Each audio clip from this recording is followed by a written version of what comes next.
Some of Year 10. Hope you're very well indeed. Welcome to our first of, I hope will be about 6 or 7 of these revision videos to prepare you for the Unit 1 examination. Now, you might think that doing a video is a strange form of revision. Well, it should be not the only revision that you do, but certainly it could help you, give you food for thought and see where you are with your Unit 1 revision. And I'm going to ask these during every one of these revision videos is, first of all, could you do the language comparison question first, given it's worth 24 marks? What do you think? And also, could you do section B first? Now, many teachers think different things about this. I ultimately think it's the decision of the pupil, but just things for you to think about, certainly when you're doing your mock and in the lead up to the examination. What's going to work best for you? And what works best for me is not necessarily going to be best for you. What works best for your friend is not going to be necessarily the best thing for you. You need to work out a plan on your own. So I'm just going to ask you those questions at the start of all of these revision videos. But this is the retrieval question.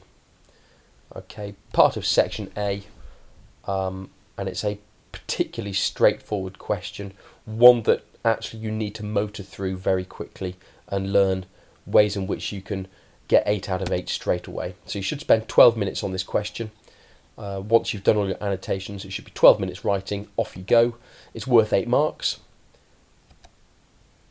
And the whole idea of the game really is to make sure you make numerous points, not the same point 8 times. Make 6 to 8 points summarising all parts of the text, not just the first paragraph, the second paragraph, all parts of the text. Perhaps you can look at how does the text open, how does it end, what happens in the middle. It does seem like I'm stating the obvious here, but I think this question is pretty much testament to the obvious. Most importantly, and I've used bold and capitalised there, which goes against everything I believe, but there we go, use your own words. Don't just regurgitate what's in the text. Use your own words alongside some quotations peppered throughout your answer. And don't overcomplicate. There's no need to analyse. So in order to give you an idea about how to approach this, some things online you can use alongside this video. First thing is there's a past paper, which I'm going to use. And if you press pause in a minute and put that into your web browser, you'll get a PDF. So that's the paper, and also that's the insert. So I suggest you pause this video now, take note of those addresses and get those two things off the internet straight away. So pause the video now, and hopefully you've got those two things for you to use. Text looks like, and this is one taken from the website of the Times, from the US and Americas section, which I'm sure you all read avidly. And the question will ask you about this text, okay? And what you will get in the summer, what do you understand about the Amazon tribe and the issues it faces? A very general, very vague question.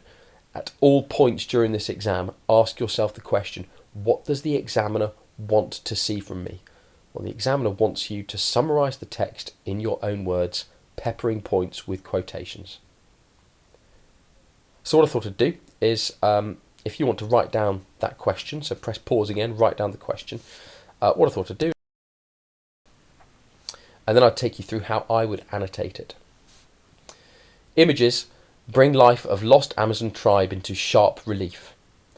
The life of an isolated tribe in the Amazon jungle has been documented by a crew flying overhead in a helicopter.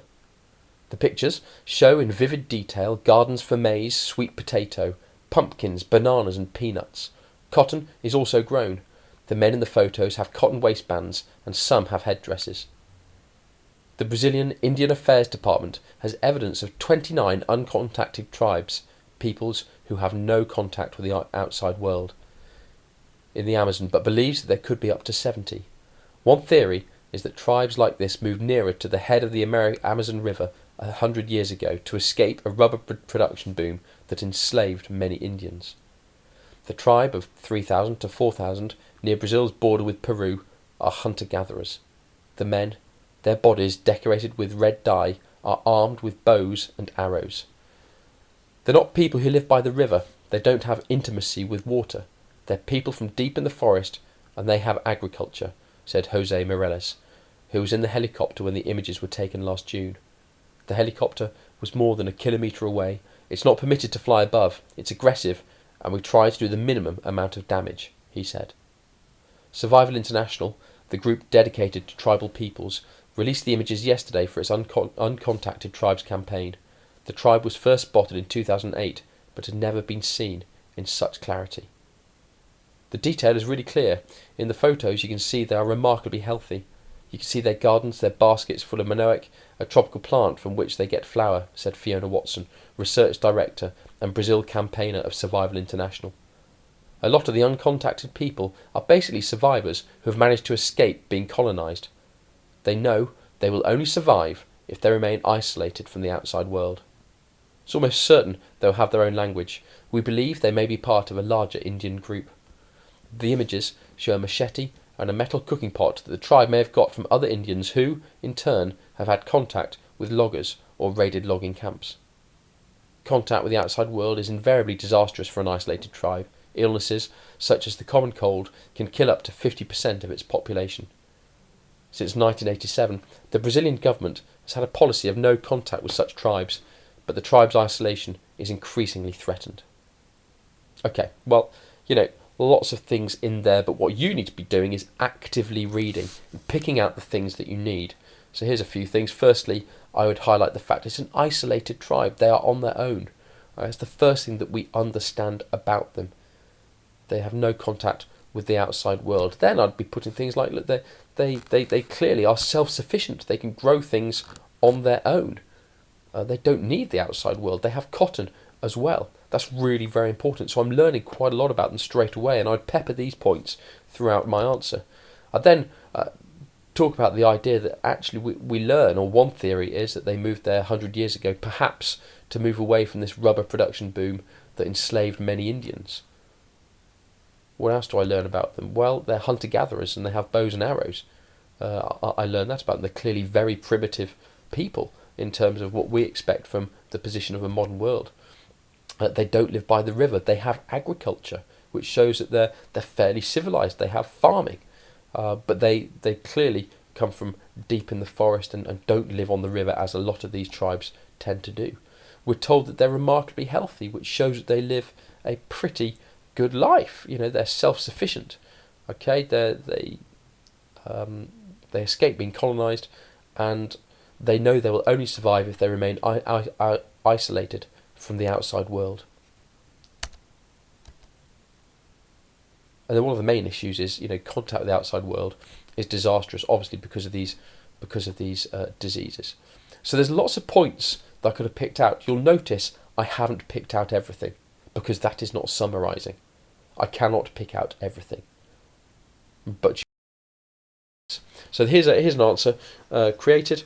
Okay, and you'll notice I use quite a bit of the question in my answer.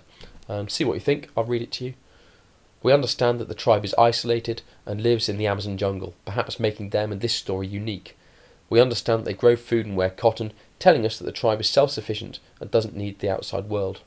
Okay, so straight away in that opening, I've probably got 2 marks or so. Although unsure as to how they got there, one theory is that they moved there to escape the rubber production boom and wanted to avoid being enslaved. They live deep in the forest, presumably to protect themselves from the outside world.